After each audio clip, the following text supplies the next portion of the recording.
नमस्कार दोस्तों।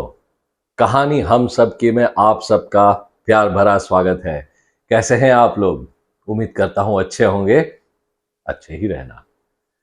दोस्तों, पिछली बार हमने professor doctor SNV Shiv Kumar sir की कहानी का पार्ट 1 देखा था और उस पार्ट में प्रोफेसर साहब ने हमें ये बताया था कि किस तरह एक छोटे से गांव से आकर उन्होंने अपने पैशन और अपने ड्राइव को ध्यान में रखते हुए अपने लिए करियर का चुनाव किया था।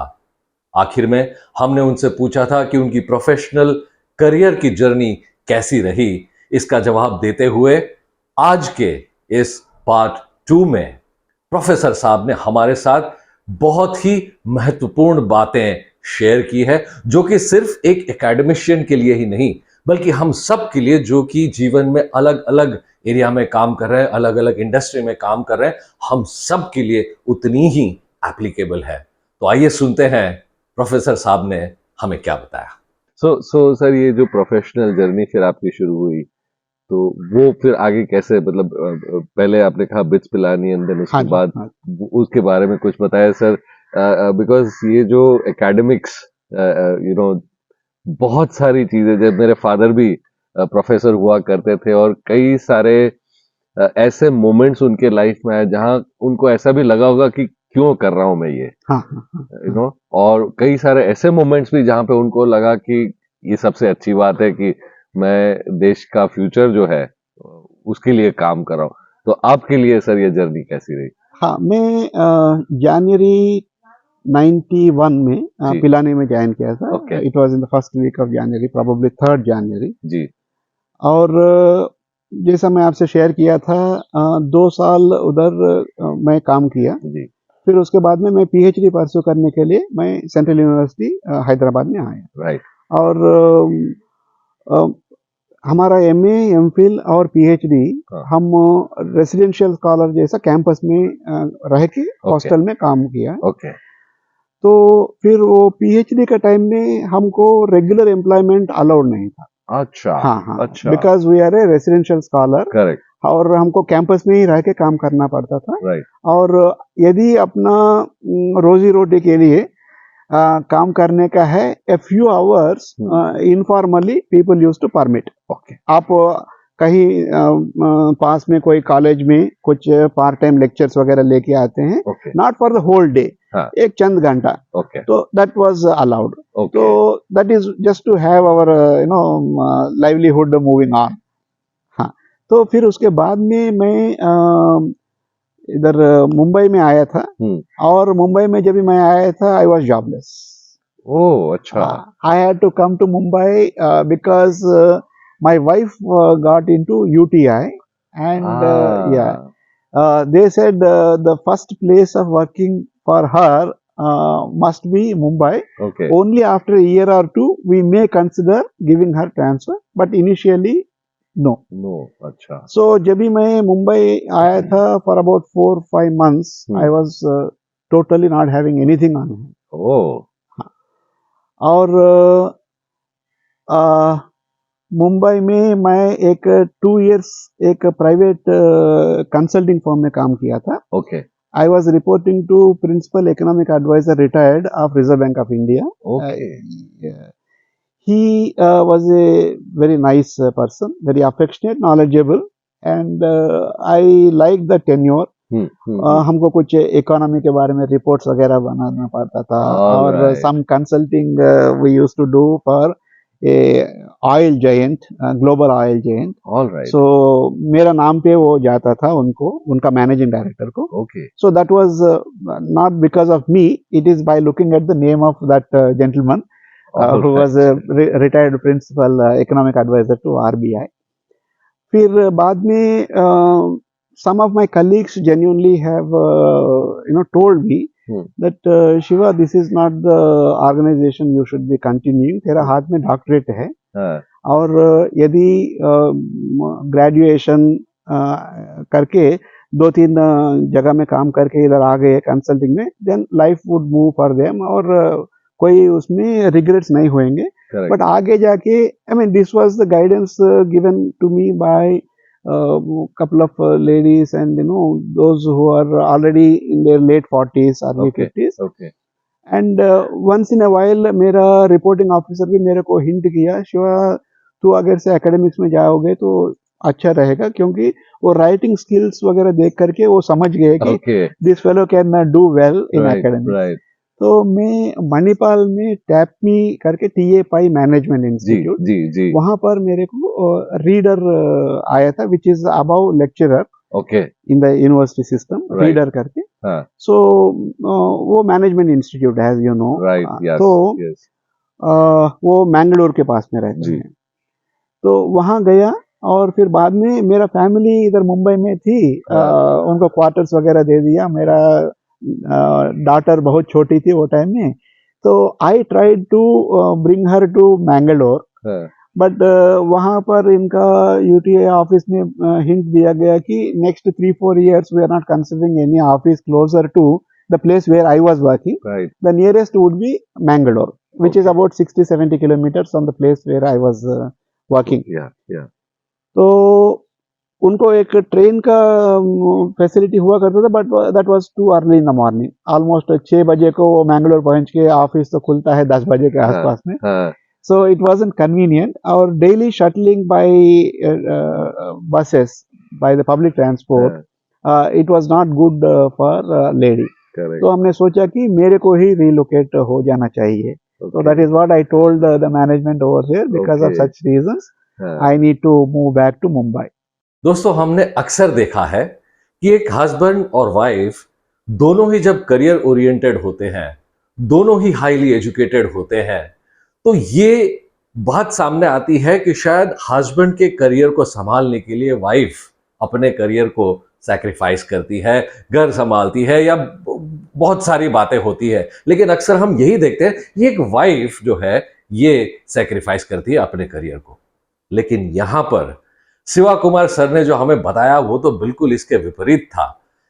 जब शिवा कुमार सर ने ये देखा कि मैंगलोर में उनकी वाइफ को जॉब मिल रही है, जो कि करीबन 60-70 किलोमीटर दूर था, और वहां से डेली आना जाना बिल्कुल पॉसिबल नहीं था, तो शिवा कुमार सर ने इस बात का डिसीजन लिया कि वो अपने करियर को सैक्रिफाइस करें।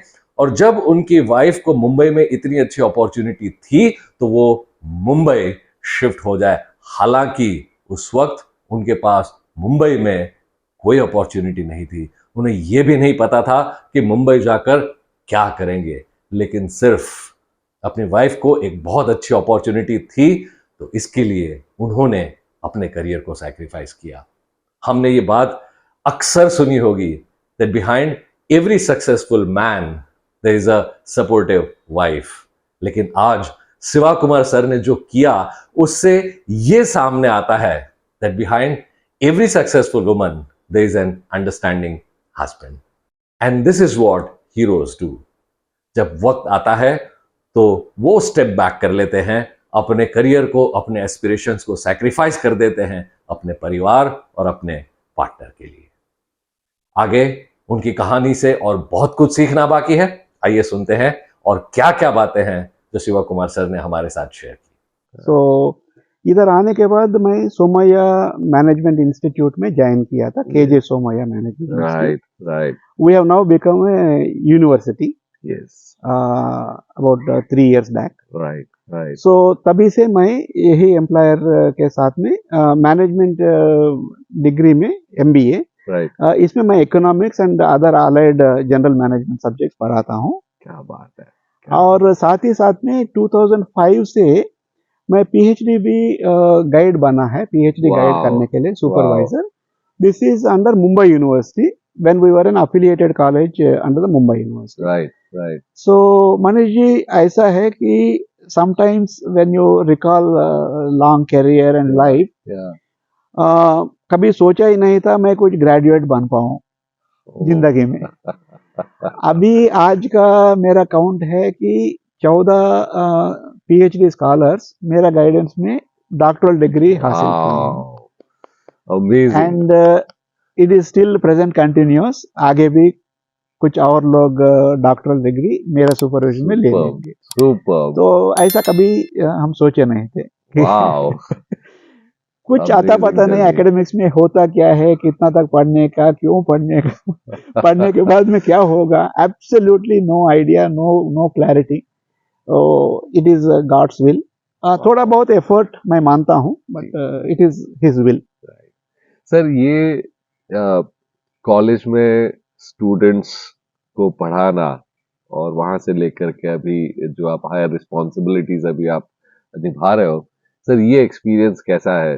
स्टूडेंट्स को पढ़ाना, स्टूडेंट्स अलग अलग मेंटालिटी, अलग अलग फिलॉसफी लेकर के स्टूडेंट्स आते हैं, सर आपका वो अनुभव कैसा रहा बच्चों को पढ़ाने? हाँ, मैं in terms of imparting knowledge, initially थोड़ा टेम्परमेंटल इसमें इश्यूज थे मेरा। ओके। हाँ, कहीं एक बार कुछ कॉन्सेप्ट या कुछ थियरी या कुछ डायग्राम समझाता हूँ, मेरा ऐसा एक्सपेक्टेशन था as a teacher, which is incorrect. अभी जाके मैं रियलाइज हो गया इट इज इनकरेक्ट, कि स्टूडेंट एक बार पढ़ा दिया उसको ग्रास्प हो जाना चाहिए। हाँ। और दूसरी बार क्वेश्चन पूछने का ही नहीं, पूछा तो there is something wrong with him. अभी स्लोली वो उससे मैं उभर के चेंज हो गया after about 3-5 years into teaching initial stages में। अभी कोई उनका बैकग्राउंड अगर से इंजीनियरिंग है, कोई माइक्रोबायोलॉजी है, कोई डेंटिस्ट्री करके आते हैं, फार्मेसी करके आते हैं, कोई लॉ करके आते हैं, उन सभी को MBA एजुकेशन के लिए हक है। MBA में आप एंट्रेंस लिखोगे, if you do well in the admission test and interviews, you are admitted to any college. तो मैं थोड़ा एम्पैथी के ऊपर थोड़ा सोच रहा था कि क्यों ऐसा ये लोग पूछते हैं, कि इतना सिंपल का उनको क्यों समझता नहीं है। वो समझता नहीं, हाँ, क्योंकि उनका एकेडमिक बैकग्राउंड जो है उसको अगर से इकोनॉमी, कॉमर्स, बिजनेस एनवायरनमेंट, इससे कुछ दूर दूर तक कुछ लेना देना नहीं है। वो कैसा समझोगे? जैसा मैं केमिस्ट्री बहुत साल पहले छोड़ दिया था, तो अभी मेरे को फार्मूला या अगर से कुछ एलिमेंट्स है वो टेबल मैं बोल नहीं सकता हूँ। मैं पढ़ा भी था मगर बहुत गैप आ गया। लाइकवाइज स्टूडेंट्स जो कभी एक्सपोज नहीं है, उनको मनी क्या होता है, अगर से प्रॉब्लम्स मनी से हैं, many of the poverty related और other issues, sir RBI is empowered to print money, वो सबको क्यों नहीं बांटती? ये बहुत सवाल मैंने सुने हुए कि इतना क्यों प्रॉब्लम है? अच्छा, किसी के पास पैसा नहीं है, नोट छापो दे दो, तो क्या प्रॉब्लम है? The moment Reserve Bank issue department chooses to step up printing of currency without looking at the ground realities, जैसा many of the renowned RBI governors who have just retired, वो भी कोई interviews में share किए थे, वो currency नहीं रहेगा, फिर वो खाली पेपर रहेगा। आप उसके ऊपर कुछ भी डिनोमिनेशन लिखिए या कोई भी गारंटीज, कोई भी प्रॉमिसेस लिखिए, उसका कोई महत्व नहीं होगा। आपका जो करेंसी है, it has to support your goods and services, और वो परचेजिंग पावर जो है ना इंटरनली, वो एक्सटर्नल बाकी करेंसी से क्या होता है वो अलग कॉम्प्लिकेशंस है, बट इंटरनली आपको ये जो करेंसी नोट्स है, ये मार्केट में इसका कुछ महत्व होना है। बिल्कुल। तो वो तभी होएगा जब तक कि आप वो दोनों का बैलेंस मेंटेन करोगे। तो अगर से अपना एग्रीकल्चरल गुड्स है, बाकी इंडस्ट्रियल प्रोडक्ट्स है, ये इसका प्रोडक्शन कम हो गया, सबके पास में आप मनी खाली बांटोगे तो उसका महत्व नहीं रहेगा। तो अभी वो कोई फार्मा से, माइक्रोबायोलॉजी से कोई स्टूडेंट ऐसा पूछते हैं, उसको गुस्से से नहीं, प्यार से उनको समझा रहा। वो आजकल मैं सीख लिया, मैं खुद सीख लिया। दूसरा, ये जो गाइडेंस की बात है, end of the day Manish ji, एक PhD थीसिस क्या होता है, एक रिटन डॉक्यूमेंट जो एक लेड डाउन प्रोसेस के हिसाब से लिखना पड़ेगा। जैसा अपने को नॉवेल जैसा लिखने का वो अलाउड नहीं है। और दूसरा, आपको भी मालूम है कि वहां से यहाँ से कॉपी करके डाला तो वो थीसिस नहीं होएगा। तो वो उसमें लिखने में जो आदमी बहुत बोलते हैं, उनका जो वर्क एक्सपीरियंस के हिसाब से, somebody may be into sales, somebody may be into IT, तो वो बोलने में सब ठीक है, बट अगर से आपको एक पेज लिखने का है तो सब बहुत नर्वस होते थे। तो and of the day ideas by virtue of this practice आपको वो आइडियाज कैसा एक पेपर के ऊपर लिखने का है, और logically start to end by referring to past works. ऐसा नहीं कि आप ही आज व्हील को इन्वेंट कर रहे हैं, बिल्कुल बहुत पहले हो चुका है, अभी आप नया क्या इधर बता रहे हो।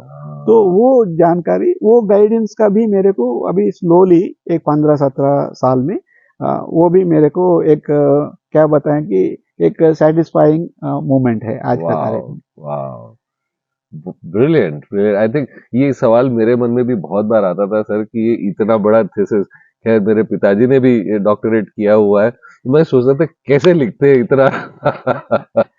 बिल्कुल, उसके लिए गाइडेंस तो ज्यादा तक उसमें समझने में जो पहले अपने से पहले कितना बढ़िया अच्छा काम हुआ है, वो पूरा आप समझ के डॉक्यूमेंट करके अभी क्या ऐसा चीज है जिसके ऊपर अपने को शोध करने का है। तो और एक अच्छी बात है आज का तारीख में कंपेयर टू 25-30 इयर्स बैक, वो ये है कि अपना regulatory body university grants commission है, वो शोध गंगा करके एक वेबसाइट ले आया है। पूरा इंडिया में स्लाइटली ओवर 1000 यूनिवर्सिटीज हैं, both central universities, state universities, state मतलब पब्लिक यूनिवर्सिटीज, और प्राइवेट में self financing and deemed universities, ये चार कैटेगरीज में। इनमें जो जो रिसर्च वर्क हुआ है उसका पूरा थीसिस सॉफ्ट कॉपी आज का तारीख में पब्लिक डोमेन में है, फ्रीली डाउनलोडेबल। वो जमाने में जब भी हम रिसर्च किया करते थे, वो यूज्ड टू स्किप लंच। हाँ, क्योंकि कोई अच्छे लाइब्रेरी में जाओगे तो आप बाहर यूनिवर्सिटी का या कॉलेज का रिसर्च स्कॉलर है, तो आपको वो नहीं मिलता था जेरॉक्स करने के लिए, और ये मोबाइल से स्कैन वो टेक्नोलॉजी नहीं था। तो बहुत बड़े टेबल्स, शेड्यूल्स, डेटा का पूरा मैन्युअली बैठ के लिखना पड़ता था। तो अपना जो टाइम ऑप्टिमाइज करने का है, हम लोग प्रैक्टिकली 11-11:30 को उधर पहुंचते थे, क्योंकि अपना प्राइवेट कार वगैरह नहीं हुआ करता था। As students we used to depend on buses. तो कोई अच्छा लाइब्रेरी में जाने का 11-11:30 से बैठ के, जब भी वो लाइब्रेरी शटर बंद करेगा 5:30-6 तक, लिखो लिखो लिखो, जितना ज्यादा लिखोगे उतना अच्छा है। ऐसा फ्रीक्वेंट अभी आज का तारीख में ये रिसर्च स्कॉलर्स के लिए काफी सुविधा आ गया है, और उनका वो बखूबी यूज करने का है, और एक्सपेक्टेशंस भी वो हिसाब से बढ़ गया। पहले थोड़ा काम किया रिसर्च में, वो एक्सेप्टेबल था। आज का तारीख में गाइड्स का भी एक्सपेक्टेशंस थोड़ा राइज हो गया। The bar has been now risen to higher level. Sir, दो सवाल मेरे मन में आ रहे हैं। एक तो आज जो एकेडमिक्स को हम देखते हैं, क्या आपके विचार हैं किस तरह से एकेडमिक्स हो रहा है, किस तरह से होना चाहिए? और दूसरा, since economics is a subject that you have mastered, तो अगर हम हमारे देश को देख ले तो देश की इकोनॉमी के बारे में किस तरह से कुछ आप अगर हमारे साथ शेयर कर सकें। एकेडमिक्स में मनीष जी, वो जो कमिटमेंट लेवल्स है जी, जो पढ़ाई कर रहे हैं जी, वो थोड़ा कॉम्प्रोमाइज हो रहा है for variety of reasons. It is not merely because they are reluctant, they are indifferent, और they want to save their energies. ये अकेली बात नहीं है। बात ऐसा है कि आजकल जितने डिस्ट्रैक्शंस आ चुके हैं in the name of social media, जो भी है, वो पूरा जब हम लोग स्टडीज में थे, वो पूरा कुछ नहीं था। करेक्ट। एक तो ये लोग सोशली बहुत एक्टिव है, मोबाइल फोन वगैरह, इनका media that is taking away much of their time. और दूसरा, ये जो प्राइवेटाइजेशन का जो एजुकेशन सिस्टम में बहुत ज़्यादा आ गया है, इसमें थोड़ा somewhere there is a compromise in the sense, MA economics में we used to have, in those days Mandal Commission was not passed, only for scheduled caste, scheduled tribe there used to be reservation जी। तो हमारा total batch size था 30. Okay. और the people who have moved out from our MA, the number was 13. Okay. 13. Reason is not that they dropped out. हाँ, They could not complete the program. अच्छा एक ऐसा rigour हुआ करता था जी, जिसमें आप एक बार फेल हो गए एक सेमेस्टर का पेपर में, एक पेपर में, हाँ। 6 पेपर में से 5 आप क्लियर कर लिए, हाँ, उसका आपको हक है सप्लीमेंट्री एग्जाम लिखने राइट का। राइट, और आपको मैक्सिमम टेन्योर कुछ 4 इयर्स हुआ करता था after your second year gets over, right जो भी March April such and such जी। ईयर एकेडमिक ईयर, जी, उसके आगे आप 4 एकेडमिक ईयर्स में ये प्रोग्राम कंप्लीट कर सकते हैं। राइट, और इसका मतलब 8 और अटेम्प्ट हैं आपके लिए करेक्ट रेगुलर अटेम्प्ट के बाद में। करेक्ट, तो भी 17 of the students in different papers they could not clear। ओह और ये जो लग्जरी बोलिए, सुपर लग्जरी बोलिए for the teachers today in private system, you just don't have it. Only thing you have to see, if you want to see the overall quality and functioning, the robustness of that, आपके यहाँ कितने लोग admitted हैं? जी, 2 साल या 3 साल या 4 साल, इंजीनियरिंग है 4 साल, यू नो इट। राइट तो बाकी मास्टर्स है या अंडरग्रेड 3 साल का, मास्टर्स Right. 2 साल का, ऐसा Right. Typical programme duration. Right, कितने लोग एडमिटेड हैं, कितने लोग पास आउट हो रहे हैं? ऐसा नहीं कि बेल कर्व का तो आप जानते ही जी हैं, जी, ऐसा जी, नहीं कि सभी के सब क्लियर करके Correct. इसका मतलब there is somewhere there is a problem with the examination system और सम। तो ये एक चीज आ गया फ्रॉम द डिलीवरी साइड और from the programme side institutions में। राइट, और बच्चे लोगों में से ये जो डिस्ट्रैक्शन हो गया या जो भी है, इससे टाइम जो जितना चाहिए था आज का तारीख में, in fact more and more opportunities are there which Yes. Didn't exist previously. जी, for example Baba Saheb Bhimrao Ambedkar ji happens to be the first Indian to have completed a doctoral degree from London School of Economics. First पर, First Indian, yes, first Indian. First Indian, Incidentally, it is 1923 when he got his degree, doctoral degree. Right 1923. और उनका अंदर का जो भूख है knowledge हासिल करने का, लंदन स्कूल ऑफ इकोनॉमिक्स से डॉक्टरल डिग्री, वो तभी भी कम नहीं हुआ। और एक पीएचडी किया कोलंबिया से, राइट, उतना उनका वो था। जमाना बदल चुका है और we cannot compare everybody and anyone with such tall persons. और आज का तारीख में क्या हो रहा है, एडवर्टाइजमेंट, प्रोपेगेंडा, मॉल में जैसा प्रोडक्ट को बेचा जाता है जी, ऐसा हमारे यहाँ आप अंडरग्रेड के लिए आ जाइए, हमारे यहाँ आप पोस्ट ग्रेजुएट। ये मनीष जी 30 साल 40 साल 50 साल पहले किधर के आप देखते थे क्या? नहीं। Kasturba medical college in Manipal was the first medical college in the country in the private sector. अच्छा, जबकि गवर्नमेंट इतना हेजिटेशन में थी कि प्राइवेट को दिया तो स्टैंडर्ड्स कम हो जाएंगे। दोस्तों, शिवा कुमार सर ने एक बहुत ही इंपॉर्टेंट लाइफ स्किल के बारे में हमें यहां पर बताया, राइटिंग स्किल्स। उन्होंने हमारे साथ शेयर किया कि आजकल उनका ऑब्जर्वेशन ऐसा रहा है कि बात करने में या बोलने में तो कोई दिक्कत नहीं होती, बोलने में कोई प्रॉब्लम नहीं होती, लेकिन जो हमारे आइडियाज हैं, जो हमारे थॉट्स हैं, उनको जब लिखना होता है, आर्टिकुलेट करना होता है, तब सडनली लोग डर जाते हैं, लोगों को टेंशन आ जाता है कि इसे लिखें कैसे। और कहीं ना कहीं ये लिखने की आदत लोगों की छूट गई है। और शिवा कुमार सर हमसे यही कह रहे थे कि ये जो स्किल है ये बहुत ही आवश्यक लाइफ स्किल है।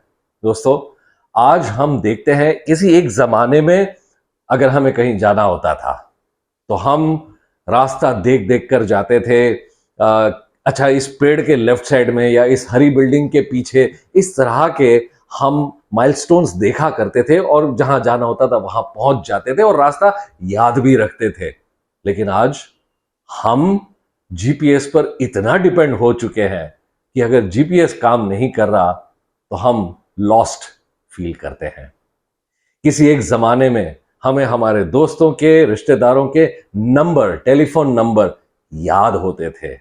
हम अपनी मेमोरी को यूज करके वो नंबर डायल कर लिया करते थे। लेकिन आज हम देखते हैं कि सारा कुछ हमारी फोन डायरी में अवेलेबल है और हमें कोई नंबर याद नहीं रहता। कभी कभी तो हमने हस्बैंड वाइफ को भी देखा है कि अच्छा उसका नंबर क्या है मुझे आज याद नहीं है, फोन बंद, तो हम फोन किसी को नहीं कर सकते। हम किसी एक जमाने में लेटर लिखा करते थे अपने दोस्तों को, रिश्तेदारों को, अगर कहीं बाहर रहते हैं पढ़ाई के लिए तो माता पिता को। लेकिन आज खत लिखना तो बहुत दूर की बात है, बस व्हाट्सएप से बातें हो जाती है। दोस्तों, शिवा कुमार सर ने हमें सावधान किया है कि यदि ऐसा ही चलता रहा तो आगे पता नहीं किस तरह के दिन हमें देखने पड़ेंगे। हमने तो फिर भी वो जमाना देखा है जहां हम लिखते थे, याद रखते थे। लेकिन ये जो नई जनरेशन है जिन्होंने कभी खत लिखना क्या होता है ये देखा ही नहीं, आप सोचिए आगे चलकर क्या हो सकता है। और इसके अलावा नई नई टेक्नोलॉजी आ रही है, जैसे chat GPT.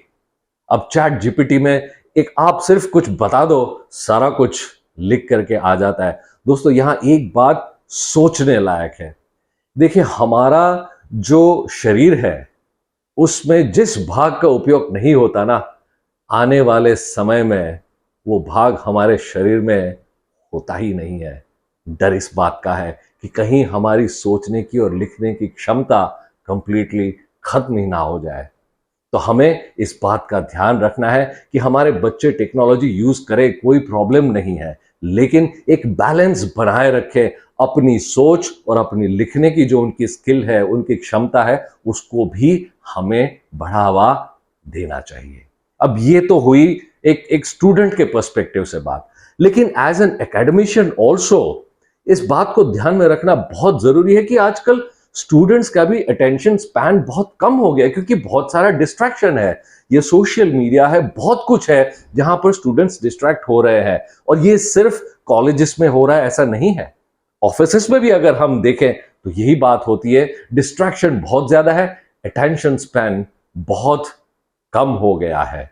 Shiva Kumar sir हमें इसी बात से सचेत कर रहे हैं कि सिर्फ कॉलेजेस में नहीं बल्कि ऑफिसेस में भी हमें स्टूडेंट्स के साथ, हमारे एम्प्लॉयज के साथ बहुत ज्यादा एंगेज रहना पड़ेगा, उनके साथ एम्पथाइज करना पड़ेगा। और एज पेरेंट्स ऑल्सो हमें इस बात का ध्यान रखना पड़ेगा कि हम उन्हें अपना खुद का इंटेलिजेंस यूज करने के लिए एनकरेज करें, क्योंकि कहीं ऐसा ना हो जाए दोस्तों कि हम आर्टिफिशियल इंटेलिजेंस के ऊपर इतना डिपेंड करने लगे कि हमारा जो इनेट इंटेलिजेंस है वो ही कहीं खो जाए।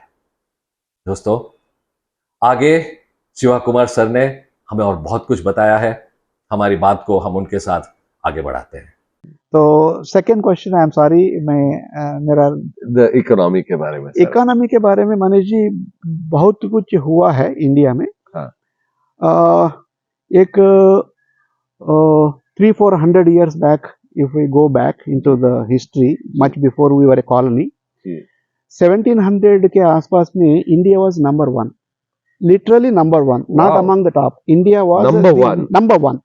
24% of the world output India में प्रोड्यूस किया जाता है, 24%. I don't know how many of us would really know this fact. और तभी से जाके बिकॉज ऑफ कॉलोनी जो भी है जी। बहुत नीचे आ गया, below 1% of world GDP. 24% plus से 0.89 टू बी प्रिसाइज 1990 तक हम आ चुके थे। कहां से कहां? ओके, तभी से there is a revival because of IMF package. और लकीली 1991 के बाद में अभी तक ये 30 साल में एक $1 भी हम IMF से लिया नहीं, एक $1। और हमारा रिकवरी देखिए 0.89 से लेकर के 3.5% ऑफ द वर्ल्ड जीडीपी तक आ गया। Point number 1। Point number 2, that is in 22-23। Point number 2 is हम दुनिया का नंबर 5th लार्जेस्ट कंट्री हो गए हैं दुनिया का। Yes. और जब भी हम अंडरग्रेड में थे जी, दो इट वाज नॉट मैंडेटरी, हमारा जो कोर्स आउटलाइन में जो सजेस्टेड टेक्स्ट बुक वगैरह थे उसमें ज़्यादातर इंडियन ऑथर्स का ही था। हम लोग आउट ऑफ क्यूरियोसिटी, और ये हम बहुत आसान से कंप्लीट करते थे। और वो जाके देखते हैं जो भी ब्रिटिश या अमेरिकन टेक्स्ट बुक हुआ करता था विद फॉरेन ऑथर, इंडिया का नाम हर चैप्टर में गलत वजह से लिया जाता था। अच्छा, कैसा? एब्जेक्ट पॉवर्टी, डेस्टिट्यूट रहते हैं ना, एकदम मतलब उनको बिल्कुल कुछ भी नहीं रहेगा खाने के लिए, ऐसा। वो एग्जाम्पल्स में इंडिया का नाम आता था। वेरी लार्ज स्केल अनएम्प्लॉयमेंट, उसमें इंडिया का नाम आता था। Along with a few African countries हमारा नाम जुड़ जाता था, इंडिया का नाम। और देख के हमको बहुत ये होता था कि ऐसा क्यों लिखते हैं ऐसा। बट जबकि अपन देखते हैं वो टाइम का हिसाब से, जो 80s का बोलिए, लेट 70s का, वो सच्चे था। वो कोई हमारा नेम और इमेज टार्निश करने के लिए नहीं लिखते थे। अच्छा। वो फैक्ट था। अच्छा, क्यों हो गए हैं? क्योंकि हमारा लेबर प्रोडक्टिविटी जो है ना, इवन आज का तारीख में इतना प्रोग्रेस होने के बावजूद हमारा लेबर प्रोडक्टिविटी बहुत लो है। अच्छा। जबकि पर आवर लेबर प्रोडक्टिविटी कम है, तो वो हिसाब से हमारा एम्प्लॉयर भी हमको कम ही सैलरी दे सकते हैं। करेक्ट। जबकि यूएस में top Fortune companies originating from US, नाम मैं जानबूझ के नहीं ले रहा हूँ, उनका एक एम्प्लॉय का एवरेज प्रोडक्टिविटी, उसमें एनआरआई भी है, एनआरआई भी काउंटेड है। एक एम्प्लॉय का एवरेज प्रोडक्टिविटी अभी 22-23 में देखते हैं तो 2 करोड़ से ज्यादा प्रॉफिट में। अच्छा, प्रॉफिट में, नॉट रेवेन्यू, प्रॉफिट में 2 करोड़ से ऊपर रुपीस में, इंडियन रुपीस में 2 करोड़ से ऊपर एक एम्प्लॉय प्रॉफिट में सालाना एम्प्लॉयर को कंट्रीब्यूट करते हैं। वाओ। तो वो हिसाब से उनका पेमेंट भी एक प्रपोर्शन होएगा। और Ireland is world's number 1 today. अच्छा, in spite of all that Brexit issues everything, Ireland का एक वर्कर और employ typically, this is Irish average, 118 US dollar per hour है। वो